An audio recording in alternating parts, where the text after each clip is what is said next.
National emergency. W got his, so Donald J. Trump, the 2 scoops of ice cream president, decided he had to have one too. Of course, with W's, it was 9/11, right? With all those people. Jets crashing into towers, all coming down. Entire South Manhattan desolated. And what does Trump have? Well, he's got that little cricket down on the southern border going cheep, cheep, cheep, cheep, cheep, cheep, cheep, cheep. National emergency! He has to have one. So here we are. And for all of the noise and the fuss and the bother, it leaves you with a sense that there's some sort of, I don't know, sense of it being a big, fat nothing going on. Whereas in the background, there's a very poignant something.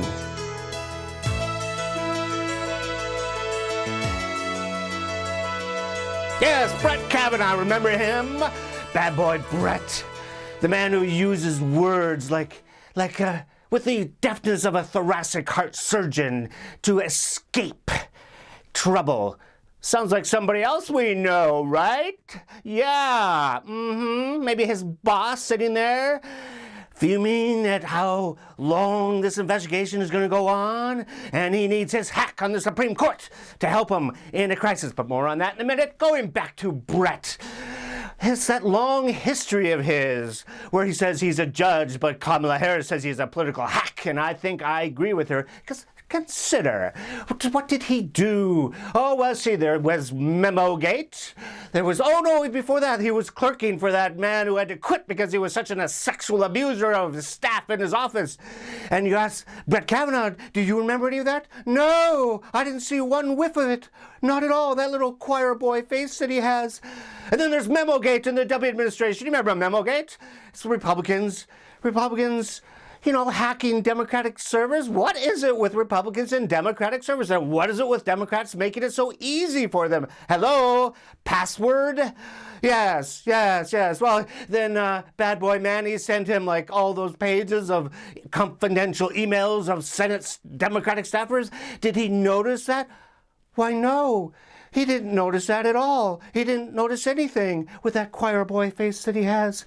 And then, it was the warrantless wiretapping, also W deciding blithely that, you know what? Your First Amendment protections to privacy under the law don't apply to him, so he can just bug your phone if he decides you look like Al-Qaeda. Did he get any help with that? From Brett Kavanaugh? No. In fact, he didn't know anything about it, not at all, even though there were emails back and forth to waterboarding John Yoo. Waterboarding John Yoo? He actually teaches at Berkeley right now. Yeah, I'm going to send my kid to Berkeley so I can study waterboarding with John Yoo. Yes, that's Brett Kavanaugh, all of that. And then, of course, the biggie. Christine Blasey Ford, just what happened that night. And he's so honest, he's tearful, he's throwing a rage. And what happened to the corner of her face? Because now see all this! But no, he somehow skates. How did we get all this? How did we get here? Well, the politics behind it are kind of fascinating. First of all, as I was saying, Donald J. Trump needed a hack on the Supreme Court just in case it goes to impeachment and the House starts subpoenaing records of the White House. And he can say, well, it's executive privilege. He needs somebody on the court who's going to say, oh, yeah, it's executive privilege, right?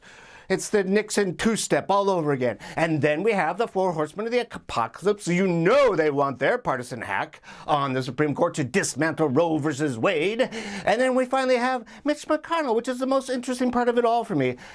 You see, we have to go back to rainy, sunny, halcyon days of September, like about 6 weeks before the election, when it occurred to Mitch that Paul Ryan had screwed the pooch. And even though we had a gerrymandered House designed to favor the GOP, he was about to lose it all and it was going to flip to the Dems. Why? Because Donald J. Trump is such a terrible president. And for all of his bluster about walls, he doesn't actually do anything for the rank and file. He only gives a tax cut to the wealthy. So the GOP wasn't going to vote.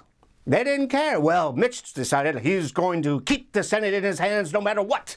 And despite the fact that he had the most advantageous electoral map for the Senate GOP in decades, maybe even ever, he was under threat of losing it all because of Donald J. Trump being such an god-awful president. So what he did, Mitch, being that devious guy that he is, he recrafted the Brett Kavanaugh hearings to say to all those white men out there, you know what? If they get Brett, they're going to get you next, because you know you've been perhaps just a little bit friendly with one of your interns, maybe inappropriately friendly with one of your interns. Yes, and it did. It worked. All those white men threw off their doldrums and got out there and voted, and Mitch saved the Senate for another day. So, yeah, he threw the legacy of the U.S. Senate under the bus, but who cares? He gets to be the Senate Majority Leader, and he gets to keep his office with that wonderful view that he has.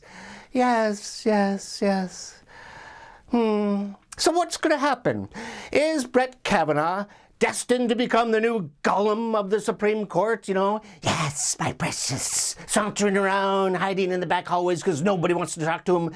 Just a modern-day Clarence Thomas growing old and angry overnight. Is that what we're seeing here? No one will invite Brett Kavanaugh to a cocktail party because everybody is disgusted by him. His daughters will spurn him, throw off his parenthood, and his wife will finally find her voice and divorce him, leaving him alone and brooding. Probably. Unless, and here's the most interesting part of all, John Roberts, his legacy. What is he going to do about that? What did he do when Kavanaugh was forced on his court? Well, he boldly punted the ball. He punted it all the way up to Colorado in the 10th Circuit and said, you guys do something about it. Assemble a judicial council. And we have all these 15 ethical collapses or complaints. And they're documented. You can look them up. Just Google them. And they looked at it and they said, you know what? Maybe we don't want this. In fact, the man who was leading all this judicial council was actually Brett Kavanaugh's buddy, because Brett Kavanaugh went to the wall to get him that job. Funny that. And it got booted right back into John Roberts' lap. And so now here we are, left with Brett Kavanaugh on the court, John Roberts wondering what he's going to do about it, and Jerry, hey Jerry, over in the House, you said you were going to do something about Brett Kavanaugh. You know what I think we should do? I think we should sending you cans of whipped cream, because that's what it's going to look like. You're going to have a pie on your face if you don't do something about Brett Kavanaugh soon. And besides, you can save John Roberts' bacon.